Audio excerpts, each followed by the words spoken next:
Welcome to the Money Mentors Podcast.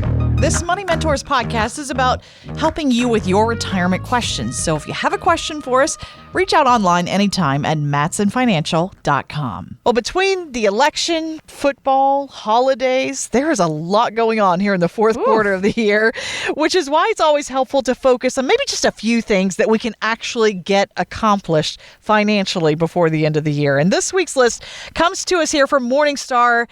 These steps, I picked this list because it actually seems quite doable, even if we're stretched a bit thin on time here. So number one, funding your tax-deferred retirement accounts, perhaps giving that a checkup here in these final few weeks, right? Yes. I mean, that's something to where we go back to talking about what does your tax plan look like? Are you able to put more money into tax-deferred accounts? That helps when tax time comes, lowering that income level and things. But also, maybe that's not the right move entirely. Maybe there's something different you should be doing with Roth IRA funds. But it's good to ask those questions and see, well, what's a benefit to us now, but also bigger picture, what does this do to us down the road? So lots of things to poke at there, but especially if you are a part of an employer plan, take advantage of that free money. Whatever you can do to max out your plan to get the max from your employer, that's a huge, huge benefit. Also, if you're over 50 and you feel like maybe you're a little behind because you've had kids and you're paying for college and, cars and all the things. Prom dresses. The list is endless, right? Kids are expensive, right? But, you're over 50, you're maybe still 10 or 12 years away from retirement. Now you've got that extra cash flow. In your 401k, you've got $7,500 catch-up contribution, an additional $1,000 if you're contributing to just a traditional IRA or a Roth IRA.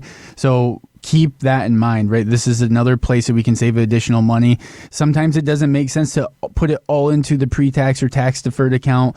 Put enough in there to keep you in the tax bracket where you're at, but let's put the rest in Roth. This is the planning that we do, but that's a big one is you have that additional window to start increasing those contributions above just the normal limits. All right. Good to know. And Morningstar points out, too, here on the next thing on their list, perform IRA maintenance. Some of these steps you get until tax day next year. So, yes. I mean, again, you don't have to rush to get everything done necessarily before the end of the year, right? No, but one thing is we all know when January comes, like we get this health craze or a lot of these, hey, here are my New Year resolutions, and maybe it's not even tied to your health. So you're going to have a list coming into 2025 likely anyways.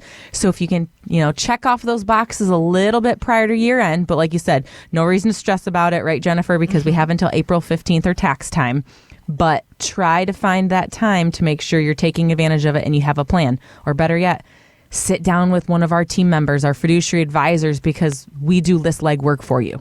A big part of what we do when it comes to day-to-day tax planning, I'll just be really quick, is Roth conversion strategies. That has to be done by calendar year end, December 31st. So if that's a strategy that you may not know, but you think maybe there's room in your income bracket, now's a great time to talk with your CPA, talk with a fiduciary advisor, and figure out how much can I convert? Does it make sense for me to convert it and get that going? Because once 12/31 rolls around, or I guess 1/1/25 rolls around, it's a new tax year, right? Yep. You're done with it. So that's a big one that is a hard deadline. Yeah. And also, I'm going to throw one thing out there with that. Custodians start to have year-end deadlines. And even though they say you have until December 31st, if you're putting your request in when everybody else is too, it's going to go into a queue. And what if your queue doesn't get to it, right? Because of holiday time with everybody else. So get in early. Get in with your advisor early to get this plan going. All right. Good point there, Laurel. It takes some time for some of these moves, the paperwork, and again, you're depending on other people too in this process. So the sooner the better getting on the calendar. Again, you can click on that calendar button at matsonfinancial.com if you'd like to schedule a chat about some of these year-end moves, what you should move to the top of that list. Here's another one that you might want to think about soon. We talked about election volatility a little bit earlier on the show, and so this might make it a good time to assess your total portfolio's asset allocation and that investment mix, right? Absolutely, and that's something that we've been doing here at Matson Financial, well, every year, but it's, this year too, is, okay, going through our book, going through in these client review meetings, hey, things have performed really well. I don't want to give these gains back. Let's harvest 10% of this portfolio and let's put it into a buffered index where we're still getting market-linked returns, right? We're still dipping our toes into the market, but we've got some downside protection. Or maybe we can get a positive return in a negative market with one of these, or simply fixed income is looking a lot more attractive right now. We've got interest rates at a pretty decent rate. Let's lock in 4.5% yield. Interest rates come down, those bond prices go up. So maybe you're up 6 or 7% now on a bond portfolio. Who would have ever thought in the last couple of years that we'd be saying that? But here we are today. Right. But it's probably not forever. So that's why you got to make these moves now. And then the market goes down mid-year next year. Boom. Pull the money out of that bond portfolio, reallocate it back into the markets, right? Set yourself up to buy on that opportunity. Set yourself up so you're not pulling income from a loss position. We've been harvesting gains all throughout the year to make sure that they're in a nice, safe place. And just because we harvest them doesn't mean you can't get stock market linked growth. What better way to do it than to be able to get some protection on that as well? And this isn't just a year-end checklist item for us. This is every time we're meeting with a client and looking at things. So this is an everyday life step for us. Yeah, I love that. It's part of those regular reviews as a client there at Matson Financial Services. And you kind of alluded to this one here, Taylor. Scout around for those tax loss sale candidates. Again, some of these moves that you're making, I mean, if you've had some losers or winners this past year, might look at harvesting some of those gains and actually for tax time, looking at the losses too.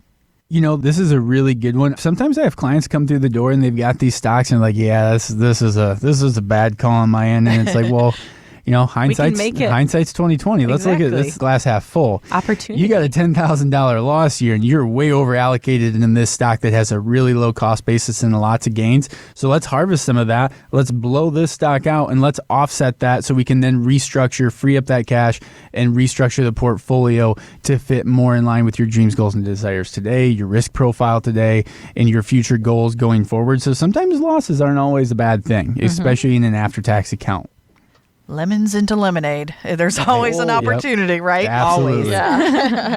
Now, next on Morningstar's list here on that year-end to-do list financially is perhaps revisit your number. And I probably think that whether you're still saving for retirement or even if you're already retired and kind of figuring out your income needs for the next year, this is kind of a good conversation to have too with a fiduciary advisor. Yeah, because it's a really good time. I mean, not necessarily only at year end, but I look at this of what our advising team does throughout our whole journey of having client reviews. And we talk about it continuously because life changes. And sometimes you're so busy in your life, you might forget to pick up the phone to give us a call and say, hey, I had a bonus at work or my salary increased, right? Some of those things. So it's good to have that time, especially looking at year end. If you're going to, like we talked about earlier in the show, take a half day or a full day to just kind of decompress and analyze your savings and your subscriptions. And this can kind of be a part of it too, as do I need to update my advisor on anything prior to coming into year end? Yeah. Finally here, get a plan to exhaust your FSA accounts.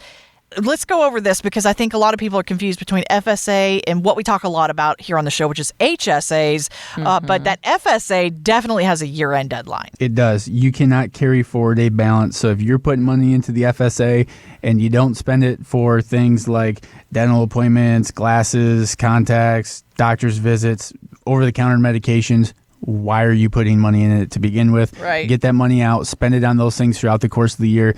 The HSA could be used as a really good tool for more tax savings, right? You're putting that money away, getting that tax deduction. When you spend it, it's tax-free as long as it's for medical reasons. Mm-hmm. And if you continue to accumulate that HSA, let's say you want to retire a little early, meaning 60. You're not Medicare age. You've got 5 years that you are going to need marketplace insurance, and you've accumulated a good balance in that HSA. We don't have to build all of those medical expenditures necessarily into your retirement plan because we've got this HSA that is going to be there to help pay for those medical bills, to help pay for those premiums and such. And so that's a really good tool for the future, but that's less of a year-end planning tool than it is the long term. Or maybe you've not maxed out your HSA and you want to use it for that long-term retirement healthcare kind of fund. start putting the money in there before, the tax deadline so you can continue to accumulate that. Good point. And important to know the difference there because HSA long-term, FSA, you've got that deadline come 12/31. And I'm going to tie this. Vision or dental expenses only. Get them in. So very, very important here.